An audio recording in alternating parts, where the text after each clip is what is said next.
All right, we're live. Let's be real. Everybody has an opinion about policing, but almost nobody has actually been inside a room where those decisions get made. Tonight, that changes. We're talking to a man who didn't just wear a badge, he investigated the badge. Over 25 years in law enforcement, LAPD Sergeant, Internal Affairs Investigator, handled more than 150 misconduct cases, sat in on officer-involved shootings, and helped decide what accountability actually looked like behind closed doors. This isn't social media commentary. This is a real experience. If you ever question how police investigations really work, if they're fair, if officers are protected, or if the system actually holds them accountable, you're about to hear it from somebody who's lived it. Marlon Marache is in the building. Let's get to work. Marlon, how you doing today? What's going on, brother? Hey, man, thanks for having me. I appreciate it. No, absolutely. Typically here, our podcast is, I think you're the first law enforcement officer we had. We had Okay, good. the local police chief when we had certain situations happen in our community, but we've never had this type of, internal affairs. So we're kind of eager to asking these questions and kind of getting behind the badge rather than just looking at the badge as we're, typically accustomed to. Yeah. Right away, we want to know, not just me, but for the audience, Yes. if you can give us a brief summary. I know I touched on a few things, but if you can give us a summary of yourself and how you came about to doing what you're doing. You know what? What you did in the intro was perfect, man. This is the part that a lot of us, at least me for sure, don't like to brag or boast and take you to a trip down memory lane. What I will say is since 2008, I've been involved in the world of internal affairs and discipline. So the LAPD has afforded me so much success to investigate our own, like you said, investigate the badge. I like the way you put that. And it comes with a lot of emotions. It comes with a lot of responsibility. It comes from a different lens that you normally see. And so I'm kind of eager to let you guys call Texas God's country. And I want to leave a good impression in God's country to let you know that I'll put it to you like this. When you see a lot of movies and you see a lot of TV shows where internal affairs is portrayed to be this evil entity where, hey, we're always after cops, right? One, two, even if we do investigate our own, they're just covering up for themselves. And so that's always been this sensational theme when it comes to law enforcement. And I'm here to tell you that unless you actually worked internal affairs, you're going to know the ins and outs of the process. But unless you've been a cop, right? So we can start from a 30,000 foot view, then you are really going to know what it is to be investigated by your own, which is a shitty feeling. I can tell you that from the get-go. There's nothing joyful, or there's nothing where all these sergeants are rushing to say, oh my God, I want to work internal affairs when I become a cop. I can tell you right now, there's no cop. I can probably speak to north of 800,000 sworn officers across the nation and over 18,000 police departments throughout the United States.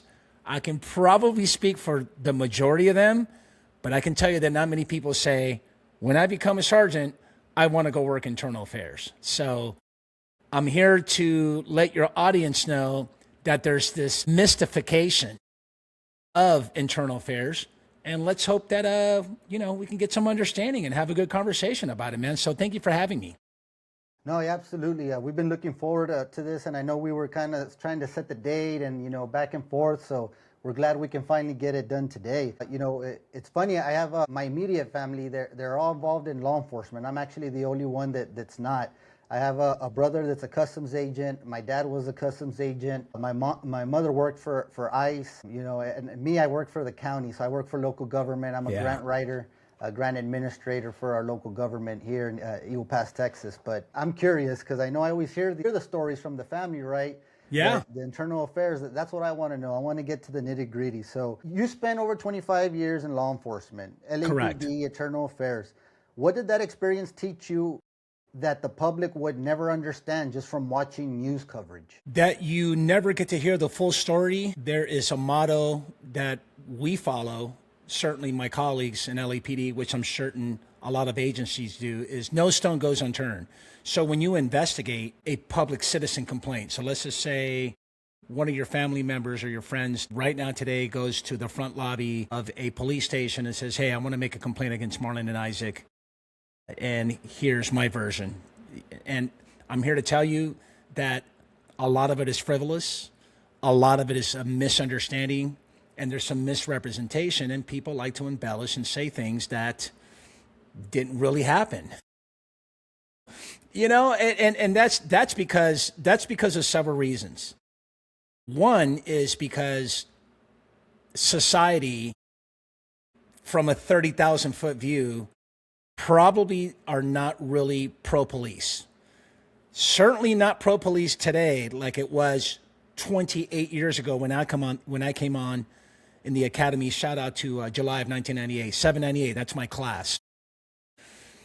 I can tell you back then there was this, I would say, a very high degree of respect, of authority, right? And you look to police to help you at your worst moments. Because no matter what you think, regardless what side of the aisle you're on, and I'm not here to get political, I don't like talking politics, and here's the best part of my profession. It doesn't matter which side of the aisle you're on, because public safety is priority number one. And so for all the haters, the naysayers, the big critics of law enforcement, that we're just this evil entity, I think at one point after the George Floyd incident, the Summer of Love, we were labeled as, let me get this right, agents of racial genocide. Wow. You know, evil, pigs, killers, murderers, ACAB. And here's the deal, Isaac. Guess who shows up at your worst moments? In other words, you got to call 911. And guess who's coming to help you? And then I got to take all this. I got to take it all. And today, as of 2026, it is that image of high authority and respect has been watered down to the point where we can just ambush cops. We want to go and kill somebody in uniform. It's very, very unfortunate, but people don't understand the good that cops do when you sign up for this profession. I mean, hey man, who wants to sign up? And I've been thinking about this lately too, for the future, right? Because I'm done. I have a podcast that talks about internal affairs, which is a very taboo kind of topic. But I've been very successful because LAPD has afforded me that success to have really good relationships. You know, I come up from an agency. I think at one point we were at over 10,000 sworn. So I have a lot to pick from to come in and have conversations. But today it's pretty bad. These young generational characters of persons that we want on our job, right? The individuals that we want, we can't really sell or give them that elevator pitch to say, hey, come to law enforcement because it's a really good job. We can't do that because, I shouldn't say we can't do that. We're just not as popular as we were a couple of decades ago because of all the rhetoric and all these, what I consider sometimes being a false narrative. I mean, can you imagine asking right now, let's take ICE, for example. ICE right now, I think they're offering like $120,000 for you to become an agent, right? A CBP, border agent, border patrol agent. And there's like a $20,000 bonus. But you got to ask yourself, with everything that happened in Minnesota, everything that happened just in, you know, Washington, D.C., just across the nation, and what the image is of ICE, but the majority of people, regardless of what side of the aisle you're on, bro, you really want to sign up and risk your life for 120 grand? I don't know. I don't know if I want to do that. What do you think? No, yeah, it's completely changed. When I was growing up young, you know, the police officers were always you looked up to them, you know, Yes. Whether it was a patrol, someone on patrol, a police chief. Back when I was growing up, I would say, you know, in elementary school, my mom actually worked for the police department. She was the records supervisor there. Okay. Before she went to ICE. So you would see me after school, you know, 3 o'clock, whenever you get out of school, I would spend the rest of my time until my mom got out at the actual police station. So I grew up around, you know, the police officers. I know them. A lot of them later on, you know, there's very few still on the force right now from there.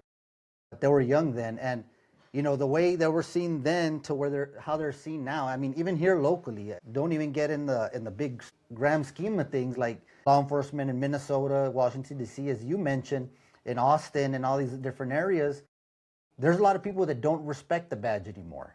And you look back and you could say that the George Floyd thing, that was a big contributor to everything. Yes. Where we saw an officer doing his job and he got crucified because of a narrative that they were trying to push. Yeah. And, he didn't do anything wrong. And that didn't come out until later after the fact. Yeah. Because it was so loud that he did something wrong, or Yeah. I can't breathe. What was the slogan? And Yeah. it was so much, man. It's crazy how nowadays media can grab something, push stuff forward. And, Yeah. the truth does not come out until about a year later, 6 months later. And it's like, wow. Yeah. So just to add on to that, yeah, I can be critical for the tactics, putting your knee behind someone's neck while you have them in custody and they're detained, waiting for, another unit to arrive or the ambulance, whatever the case, those circumstances. Yeah, it's probably not something that was taught. And even if it was a tactic that it was taught, it didn't look good. But then again, what use of force looks good? Nothing about using force looks good. We can all agree to that. But with that being said, I think what bothers me, and I can speak for the law enforcement community, is that we make an incident of that about race. In other words, the suspect is black and the officer is white. Had that officer would have been, I don't know, Palestinian, I'm just throwing another race out there. I'll even go with Hispanic, and had the suspect would have been, I don't know, Asian or Hispanic or even white, I'm willing to bet that we probably wouldn't have such a uproar, right? Such an outcry. And so what happens is that I don't think it's necessarily so much of a false narrative.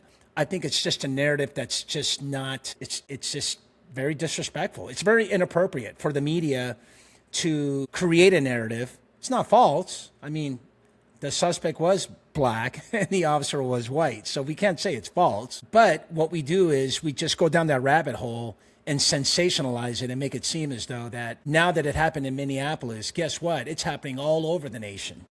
And, we get painted with this broad brush. And I think that's very, very unfair. So, yeah, man, let's hope that maybe these conversations with your podcast, me coming on, can put a dent, to kind of change the perception, right, of law enforcement and maybe even internal affairs, right? This mystification, if you will. Let's try our best to demystify it as much as we can. So. No, absolutely. So, I mean, you have a unique perspective in being both sides, right? Correct. Being part of IA and being a police officer involved with that, representing officers. Yes. So how does that perspective change the way you see policing today and what's going on in the world today?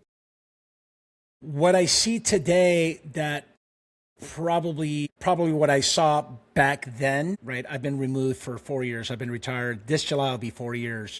Congratulations. Is that we don't have the resources or the want and need, I should say the want and appetite to continue education and to continue training. I think that's where we kind of miss, that's where we're missing this big gap where we should, close it and bridge that gap. Is us leaders and law enforcement should be really focusing on continue education with our police officers. That's what I see today, meaning there's a lot of case law that comes out every year that it affects your ability to do the essential job functions of a police officer. And there's a lot of situations where we can be better practitioners. But in order for us to do that, we got to get leadership to tell sergeants, the rank and file, hey, I need you to really focus on updating our officers about use of force, about different techniques, about case law, the fact that we have different policies. And that's where we get lazy, right? So we get complacent. And so we should be continuing to educate ourselves with law enforcement practices. And that's missing today. And certainly it was missing back when I was there too. No, yeah. I mean, situations always arise every year.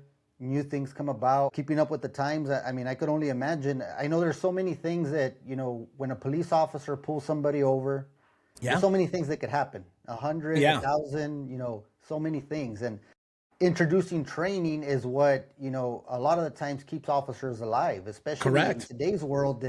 It's just crazy. You don't see the type of things today that you saw, you know 20 years ago, 30 years Oh yeah. ago. I It's I it's a can tell you wild, from wild west today. experience, so I'm glad you brought that up. It's a great example. So I always refer to traffic stops as the most inherently dangerous incident that could ever happen to a law enforcement officer. I say that because you're walking to the unknown. You don't know. You don't know what that driver has as a weapon, maybe no weapon. Who knows? You just don't know how many occupants, that all depends. But I can tell you back in my days when we used to call it obs work, observation work. Basically, we go out hunting at night. Because you and I can agree, hey man, if you're out in the streets like 12, 1 in the morning, driving around in an empty, street, you're probably up to no good. Or if you're walking by yourself somewhere, like at 2, 3 in the morning, especially in a commercial area, we got a Nothing good problem. happens at those Yeah, hours. not exactly. Nothing good happens. So I remember there were times where here's a good update. I remember there were times where we would do a traffic stop, Toyota Camry or a Honda Accord, the most stolen car in the 90s. Not today so much, but I can tell you right now, late 80s, well, I can even say mid 80s all the way to end of 1990s, even to the 2000s. You own a Toyota Camry that's kind of old, chances are it's stolen. Of course, you're running plates and making sure you have probable cause, reasonable suspicion, all that good stuff. But here we are, 2, 3 o'clock in the morning, 4 occupants in a high crime area. I mean, this area is infested with gangs. There's people getting robbed, people getting killed, all kinds of stuff. And I pull you over, man, the minute I get out of the car, I'm breaking leather, is what we call breaking leather, unholstering. I'm walking up to, I know you can't see. I'll probably better if I stand up. I got my hand on my, in my holster, and I'm already breaking leather. I'm walking up to that car with my gun on the side of my thigh, right? Because if you roll down that window and you decide to come out with a firearm and start shooting at me, my reaction time is going to be less than 0.2 seconds, as an example, right? Don't quote me on that. I don't want your audience to go, well, let's Marlon says 0.2. It might not be Just 0.2. bring What up I'm the saying, stopwatch. probably, yeah, it's probably going to be less than 1 second where, I'm going to come up, and say, put the gun down, put the gun down, put the gun down, right? Or the minute you point it at me, pop, pop, pop, I'm engaging in deadly force. Where today, you can't do that. You got to walk up. You got to wait till they roll down the window. And, if you're a hyper dude like me, I'm always jibbity around my holster. Like, I got to be ready. That today is someone filming you saying, oh my God, that cop was going to take out his gun and kill Mrs. Johnson in that traffic stop. And she's just this frail old lady that they pulled over. And here we are at the front lobby when that citizen comes in and says, I want to make a complaint because Marlon acted very aggressively. He had his gun on his hip and he was going to kill Miss Johnson. When in reality, it was 4 occupants, like I explained, right? 4 occupants, high crime area, gang infested. People have been killed. People have been robbed. Houses have been burglarized. But of course, all you saw was me coming out of my black and white police vehicle with my gun in my side. Granted, maybe it doesn't look appropriate. Maybe it looks, it reflects kind of negative. But hey, man, it's a matter of life and death the way I see it. And I want to go home to my family. No, yeah, and that's a line that I've always heard. I've been around law enforcement since I was young, family, everything like that, and it always goes back to we want to make sure everybody goes home to their family That's at right. the end of the shift, right? Yep. Tactics. That's when in the academy, in my tactics, my first day of tactics classes, right? The tactics section of the academy, my instructor said, what we're going to learn more than anything is you always go home and you never go hungry. So internal affairs, I think you kind Yes. of touched a little bit about it when we first started. So are they truly fair, or do you guys protect one another? Because I know that, a lot of the people watching are probably thinking, it's you guys investigating you guys. of Right. course it's going to come out on your side. Right. Can you talk about that kind of Yeah, experience? Maybe absolutely, link it to a absolutely. case or If something you that you can talk about that you 100%. had to go So, through? yeah, let me paint the picture of this topic this way. If you are from a major metropolitan department like Los Angeles, Dallas, I think Houston's pretty big, right? Washington, New York, NYPD, San Francisco, San Diego, just major towns, right? Boise, I think Boise is pretty big. You know, you have these huge thousands of sworn personnel, and in that police department, there's an internal affairs unit. I think it's, in my experience, it's proper and legitimate to have sergeants police and investigate their own colleagues, right? If you take medium to small size agencies, and when I say medium, I'm talking a couple of hundred. Small agencies, I'm talking about 100 or less. There's agencies in Texas that have like 15 officers total, right? And so when you start getting into that range of sworn personnel in the police department, it is my experience that will tell you that you have to outsource that citizen complaint. You have to. I walk in the lobby, I want to make a complaint against Marlon or that officer that was out there doing that traffic stop, and he was rude, disrespectful, took him out of the car and threw him up against the wall. Okay, roger that. Thanks, Mr. Johnson. Let me investigate this. And if the allegations of misconduct are pretty serious, you have to outsource them. You cannot investigate your own, because it goes to your point. That sergeant is buddies with that accused officer.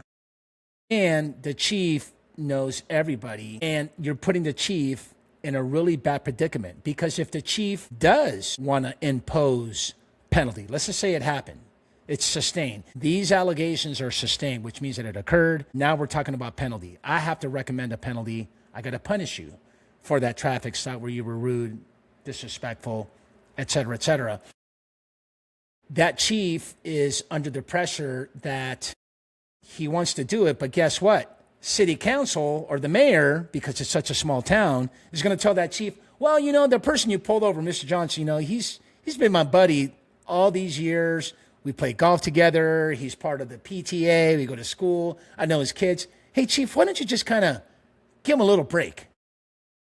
So that's what people think, that's what people see, and that's what shows and movies are all about. And I'm here to tell you that, yeah, that does happen. Of course it happens.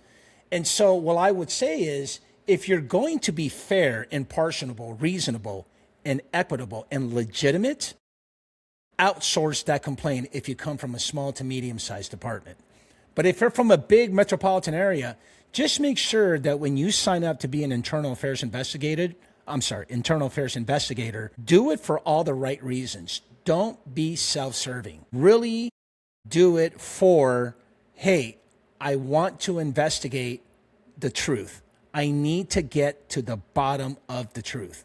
Wherever that leads me, I got to turn every single stone, and I have to do it. I don't care if he is officer of the year and he works SWAT and he's buddies with the chief or the lieutenant or the captain. That doesn't matter to me. But when you're from a big agency, like I mentioned, right, these big metropolitan departments, you're so big that you're kind of detached from the department. You're probably not even in the same building. So it's been my experience where, yeah, there's some fair and impartiality. Let me throw some numbers at you so you understand that your audience gets a really clear picture about the fact that if they think that we're covering up or not. So back in 2011 to 2015, there used to be about 3,000 to almost 4,000 public citizen complaints a year. Think about that, okay? You're in the thousands.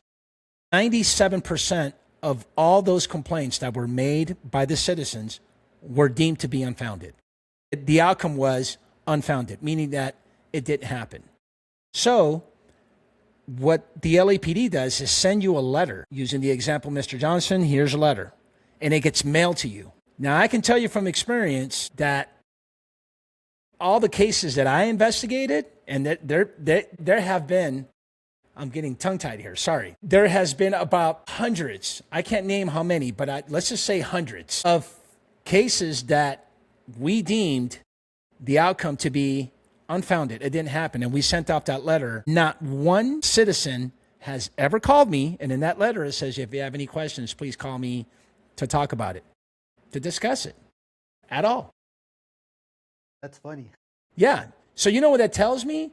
That tells me that we're holding ourselves accountable for investigating it, even though you might think that we're covering up. And I get it.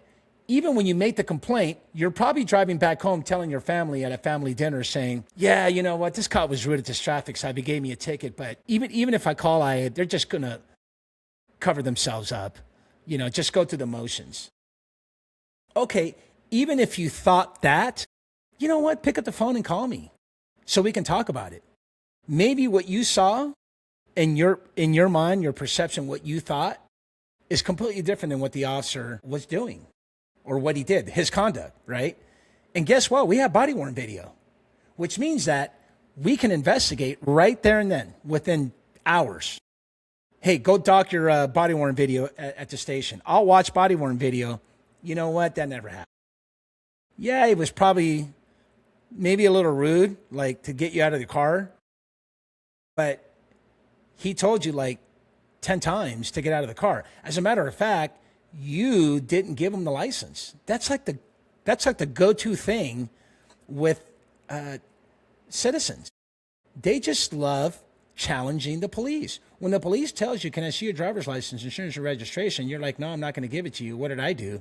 Well, ma'am, I just told you we're going 80 on a 55. And you don't comply. And all because what? Because you think that police are just bad people? Well, you got pulled over. I got to do my job. And so the point I'm trying to drive home in this whole conversation is that the public is just as accountable as the police when it comes to alleging cops of wrongdoing. So let's get this narrative that we cover ourselves. Let's kind of get that out of the way. Because what we see and what we do and the way we go about business is completely different than what you perceived it to be, So. No, yeah. And I mean, of course, if you're getting put over, I think the majority of people always kind of feel a little bit about something like, hey, I shouldn't have been put over. Why is he pulling me over? And yeah. This and that. And that already kind of puts them on the defensive. Yeah, no, there's nothing. Look, there is nothing positive, in a contact with a cop at a traffic stop for a traffic violation. Look, right now, if I was a cop and you were right next to me at a red light and you decided to gun it, are you, Isaac, going to pull over to the side and flag me down and say, hey, officer, I just ran the red light. Can you give me a ticket? That's not going to happen. No, at all whatsoever. Again, hold yourself accountable for the things that you did and the way you acted. And guess what? I can show you a body-worn video, how you dropped all these F-bombs or you're being rude to the cop. He asked you for your license 10 times.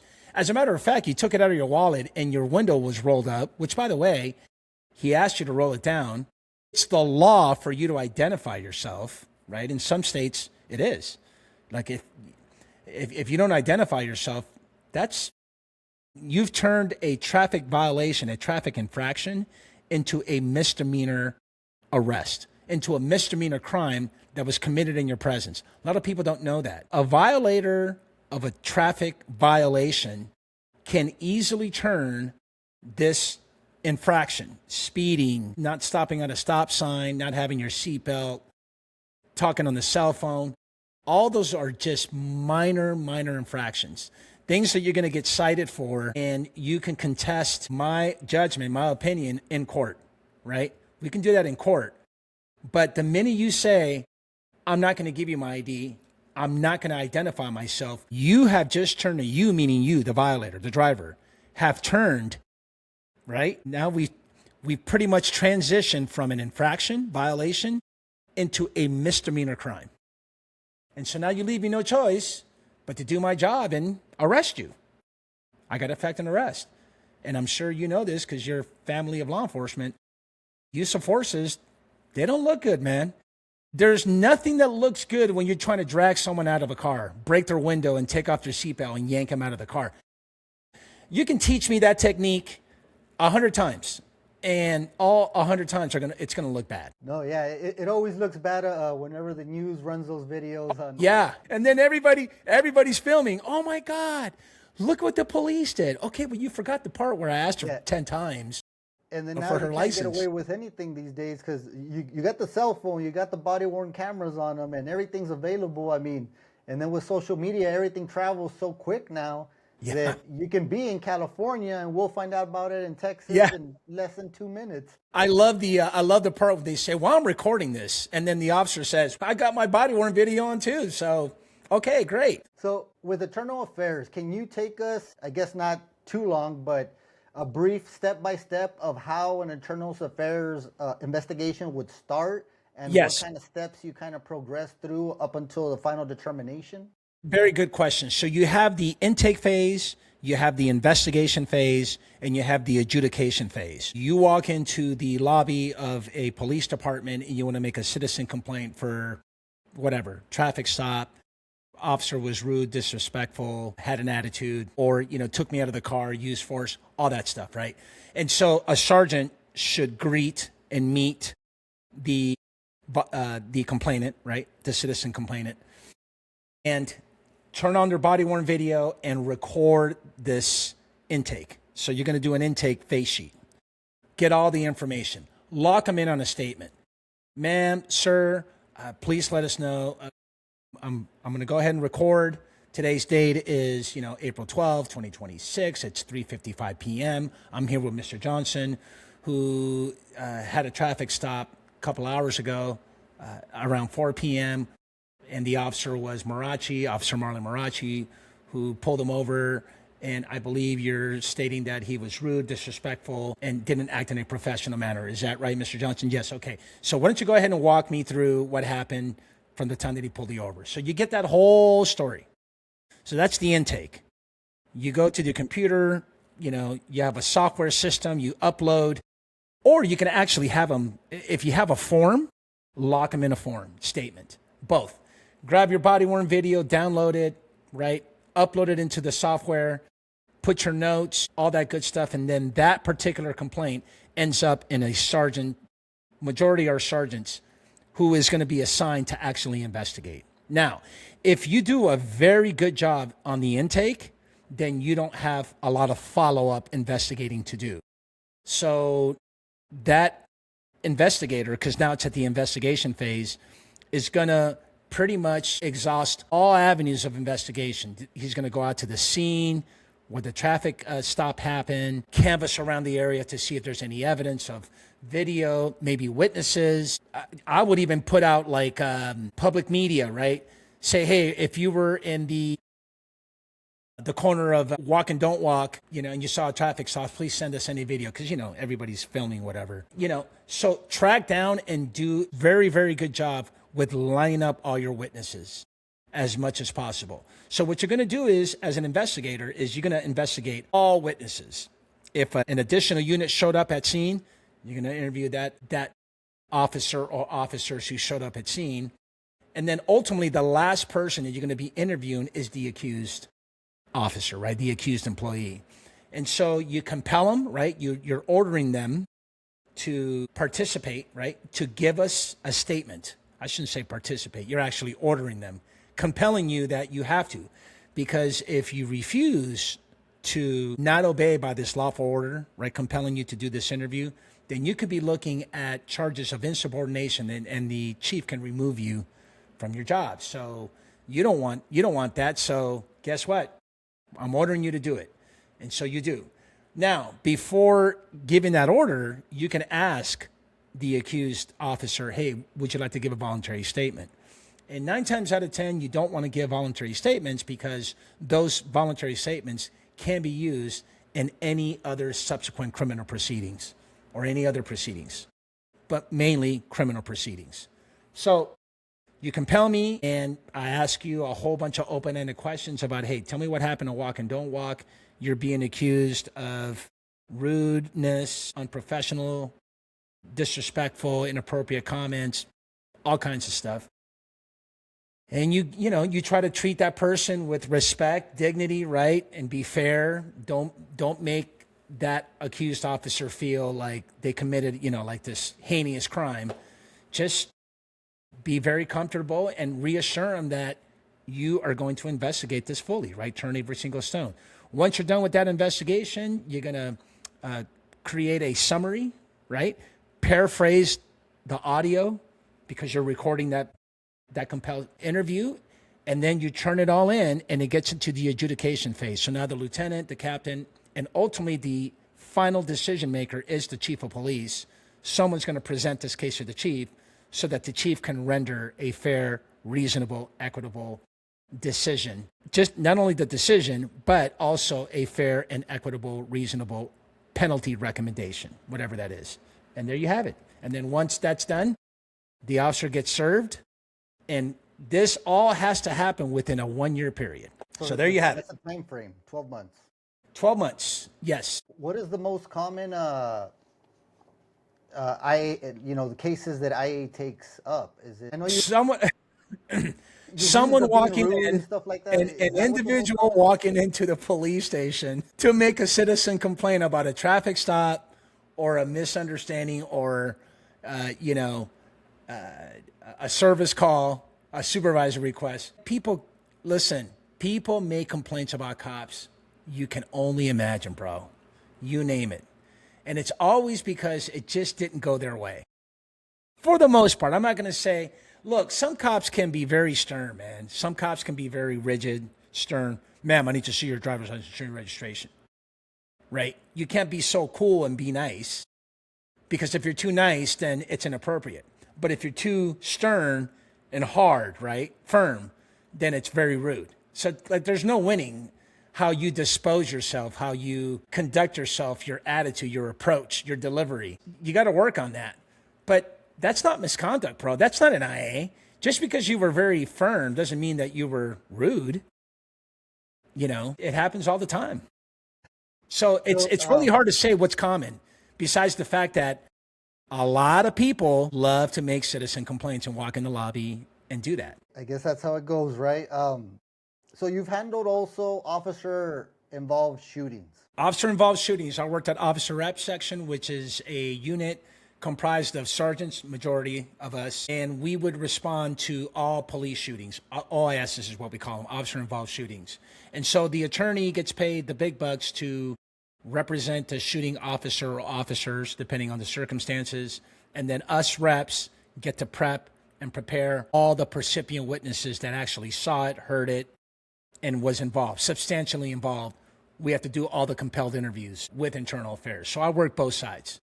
Okay. And so, so basically I got a lot of experience from walking you through that whole scene, that management scene of an OIS. So, yeah, man. What's the first thing you're looking for in these types of cases?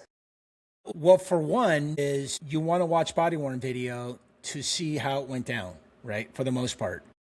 And then what you really are looking for is consistency. So you don't want officers who actually saw it, right? Percipient witnesses, the person who had the less lethal. So if I have the beanbag and, 10 feet from me was the officer with lethal force and he or she shot 4 rounds. Okay, well, you don't want it's not that you don't want, you just hope that the version of their story is pretty spot on with what the shooting officer saw in his actions. Now, but I want to be careful because I don't want your audience to get the impression that, hey, people are making up stories. That's not what I'm saying. What I'm saying is that when what I can see, if I have the beanbag, right, from 15 feet away where the suspect is, I get very tunnel vision. And if my partner was 10 feet away from me and he had his firearm and shot 4 rounds, right, I can't tell you with certainty how many shots he fired. I can probably say, you know what, it happened so quick, I think it was 2 rounds. When in reality, it was 4 rounds. I'm just giving you an example, right? And, well, how far was your partner from you? Well, I think it was like 2 feet or 3 feet. And then you watch body worn video and you realize that he's like 10, 15 feet away. And so a lot of it has to do with what you perceive at the time. And the mind is powerful, man. You know, studies and research has shown that you need at least 2 sleeping cycles to be able to grab all the data from your mind to tell the story from what you saw and perceived it to be. You know, there's a lot of science behind it. And of course, you know, there's conversations that I always get into with, hey, do you watch body worn video before you give your compelled statement, or do you just go with perception? You know, and there's studies and research out there that says perception is what we want. A lot of police departments have policies, well, they'll just take perception statements. We don't want you to watch body worn video because that's going to corrupt the mind. We want to know what you were thinking at the time that you engage in deadly force. So, you know, great conversation. Good question. No, yeah, that makes a lot of sense, because a video can tell you one story, but what's going on in your head is a completely different. Yeah, you're talking about buzzwords like auditory exemption, memory gap, or I should say memory gaps, right? Relapse of time, cycle of sleep. You know, when you're deprived from sleep, your mind can't think of the events that happened prior because, you know, you're like a zombie. I think there's a study out there that says that if you are up for over 18 hours, it's equivalent to 0.06 alcohol level of BAC, of being under the influence. Yeah, something along those lines. So essentially what they're saying is that if you lack sleep or you're sleep deprived, and let's just say in this example, the officer that shot those 4 rounds, right, hasn't slept in 24 hours, well, you can't be asking them questions about, hey, walk us through what happened from the beginning, because chances are he or she is not going to have all that data, all that information in the memory because they were deprived from sleep. You know, they were walking around, and guess what? That's a deficiency. So that could pretty much create, you know, some type of reasoning as to why you shot or why you didn't shoot. You know, it just depends on the circumstance. Oh, yeah, absolutely. So there's always tension. Hold out officers accountable, but also protect their rights. Where do you think departments get it wrong? Ooh, good question. I think departments get it wrong when we think. Let me rephrase that again. I think we get it wrong when department leaders initiate an internal affairs complaint when in reality it should have never been an IA. So what I'm trying to say is that not everything is an IA. It shouldn't be. Not every single thing. Just because Mr. Johnson's walking in the lobby making a complaint about that traffic stop, it doesn't have to be an IA. It doesn't have to be an intake. It can be a complete misunderstanding. Because the minute that you decide to do a full-blown IA, guess what, man? That's going to impact everybody. And I think that's where we get it wrong. I'm not just pointing out leadership. I think because we're all in this together, we are all accountable for getting it wrong. We make knee-jerk reactions, or because I don't like Isaac, or I don't like Marlon. That was what? Marlon who did the traffic stop? You know what? Cut a face sheet. Do it. Do the intake right away. We're going to get him on this one. And so, again, it gets self-serving. It's personal. That's where we get it wrong. We get it wrong. But I also want to make sure you understand that I'm talking about a very small fraction of the population of law enforcement. You know, in an agency as big as LAPD, if you're talking about 10,000 plus sworn officers, and we're getting 3,000 plus citizen complaints, and I just got done telling you that 97% of those were frivolous. It didn't occur. You know, we're not talking about many people. We're talking about 4% of 10,000. That's, don't get me wrong, it's 1% too many. But yeah, there's some bad apples and some bad actors out there. And that's another point I want to drive home before we wrap it up too, is don't stop to think that I'm here to tell you that we're all just really good actors and good people. We hire from the human race. We're human, man. We make mistakes. A lot of cops cut corners. A lot of cops are shady. A lot of cops use the uniform and try to do criminal acts. There's corruption. Hell yeah, there is. And so we have a lot of work to do. And you inviting me to your podcast is one of those ways where we can kind of let the public know that, hey, you know what? We're here to hold ourselves accountable. We're not here to cover up for nobody. And I'm going to tell you right now, and this is maybe you've heard of this quote or maybe not, but nobody hates a bad cop more than a good cop. That is a very true statement in our culture. We say that all the time. If I'm out there doing God's work, man, and you're calling 911 and I'm here to help you. I'm here to make sure that you're not getting beaten down by your husband. I'm here to make sure that, you know, you're not getting robbed every time you walk to the liquor store, or you're getting raped, you're getting assaulted, all that. And then I see a cop cutting corners and acting as a criminal in uniform. You got to go, bro. I don't want to work with you. Yeah, no, that makes total sense. Touching a little bit about what we're talking, how important is the peace officer Bill of Rights in these types of investigations? And do you think that the public kind of misconstrues what their purposes are? Absolutely, 100%. Can you imagine if you and I are being accused, you and I go to the local, you have a 7-Eleven out there, you guys got Circle K? Neither, actually. Neither. Let me see. Murphy's? Murphy's. So let's take Murphy's as a scenario. You and I go to Murphy's and we get there and we see the liquor store clerk being held at gunpoint. And next thing you know, we saved the day. We're heroes. We beat down this suspect, right? But the suspect says that we beat them down. You know, that we broke his arm. You know, and next thing you know, we're getting arrested, right? And the cops are asking us what? A whole bunch of incriminating questions, right? That's the way it works. We get arrested. We're at the police, station, and we're going to get brought into a room, and they're going to tell us, okay, Marlon, Isaac, I'm going to read you your Miranda rights. You have a right to remain silent. You understand? Yes. You have a right to an attorney. Anything you say and do will not be used against you. Do you understand these rights? Yeah. Okay. Would you like to tell me your story? And if we say no, then what do? They say, okay, great. Then we get booked, right? And then we wait for our arraignment. We go through the criminal procedure process. That's the citizens. We have that right? Cops don't go through that. Can you imagine? Can you imagine if we were the cops that showed up and we beat down this suspect? We just got done saving the day, dude. We saved the liquor store owner at Murphy's that we go to every day, bro. And we had to use force, and it looks ugly. I mean, on body-worn video, we dragged his arm, probably broke one of his arms or whatever, and now we're being accused of excessive force.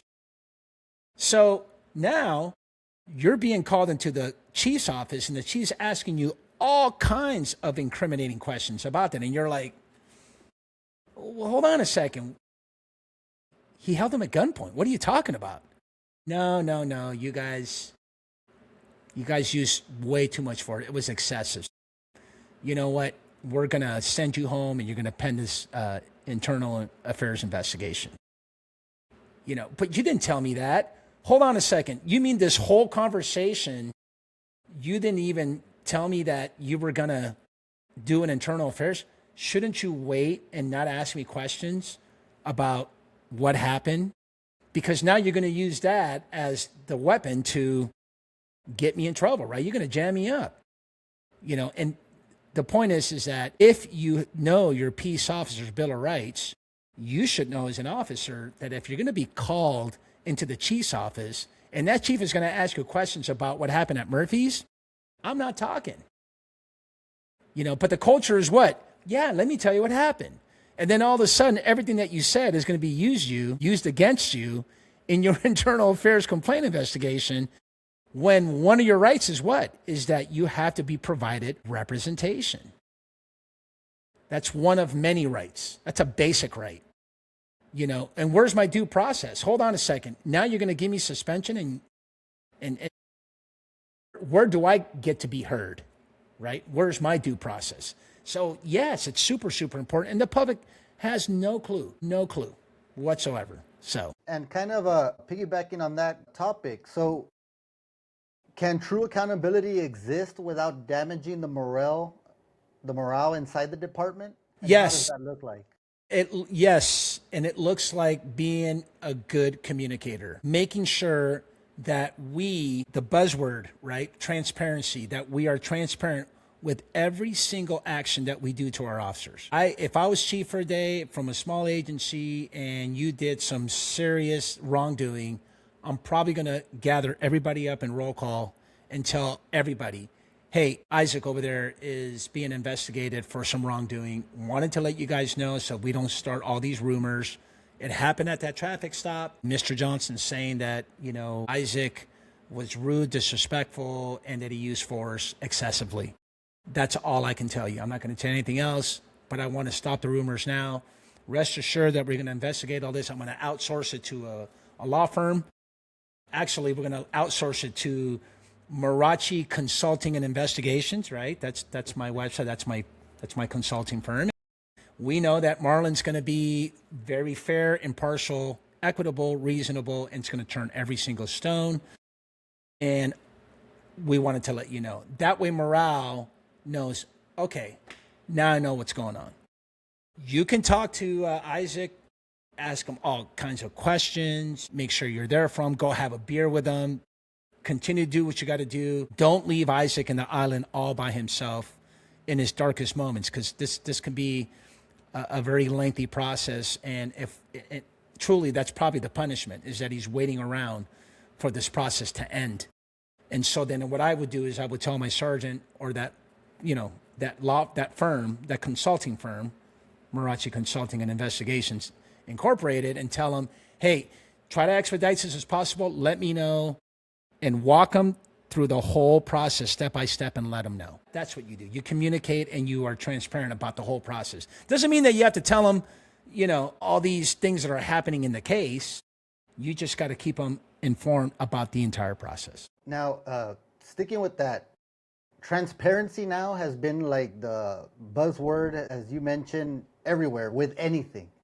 What does transparency look like in these types of IA cases? And what do you think needs to be done as compared to what the public expects? I think we can do a better job with the public when it comes to critical incidents. OIS is being the most popular, right? Because they happen more often than an in-custody death or anything else, where we are transparent in the beginning. We let the public know about the incident when it happened, the weapon used, the suspect. I think we do a great job there. But I don't think that we're very good at letting the public know of the outcome. We're not. We don't let them know what happened to the officer in terms of their tactics and their job functions and everything that happened that led up to the use of deadly force. We're not good at the outcome. So we're kind of half transparent. I think we can do a better job being more transparent. Now, in terms of internal, like disciplinary matters, laws won't let you be transparent because of confidentiality, right? However, if you adjudicate a complaint and it's unfounded, you should be able to walk in the roll call and tell everybody, hey man, Mr. Johnson, when he walked in, I'm here to let you know we exonerated the officer. He didn't do anything wrong. Case closed. But be transparent. And we don't do that.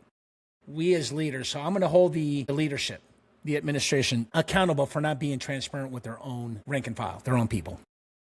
So what is one thing that you would change the way the system is right now with misconduct? What would you change about it or how it's handled in internal affairs? Small to medium-sized agencies, outsource your IAs. Have an independent, experienced law enforcement agent, person, representative, conduct your internal affairs investigation.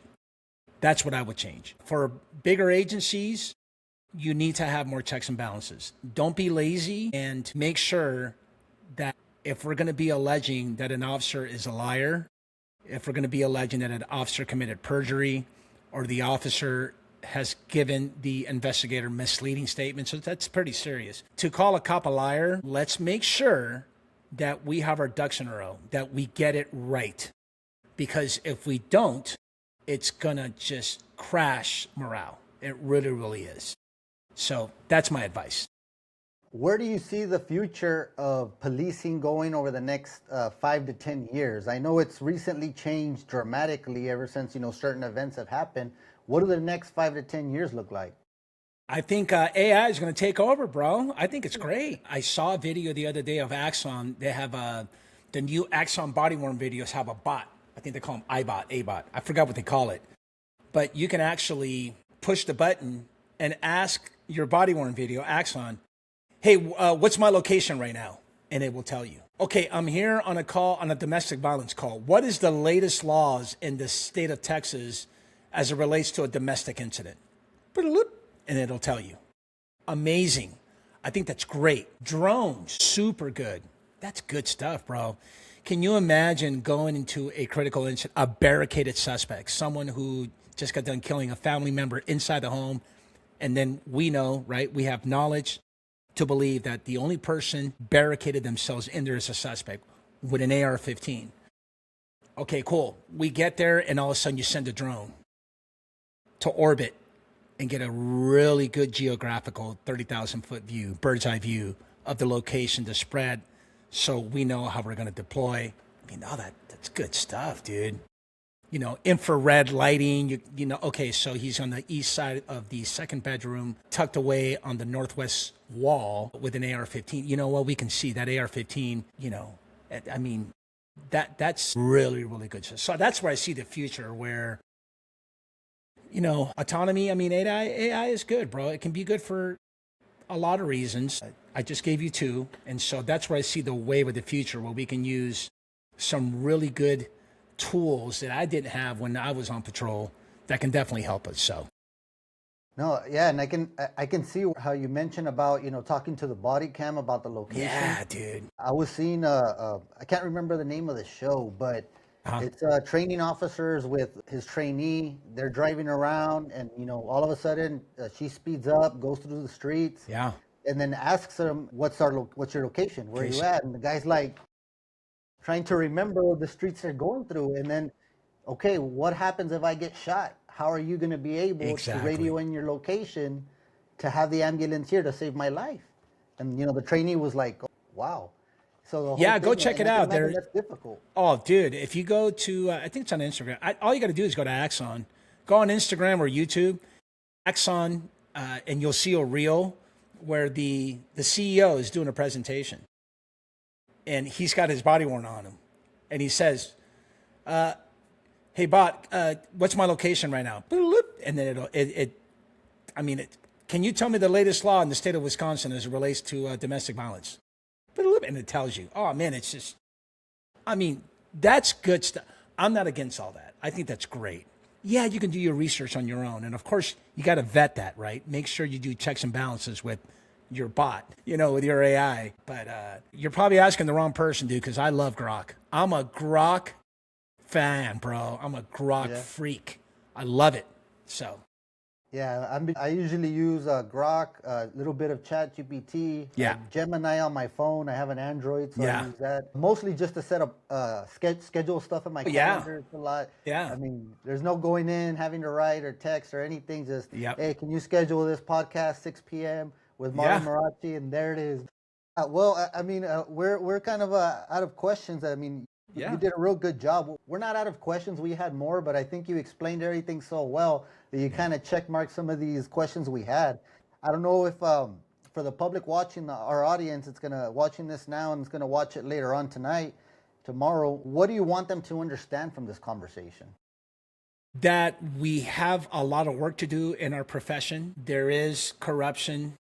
There is shady cops. It's just. That's just it. It happens in every profession.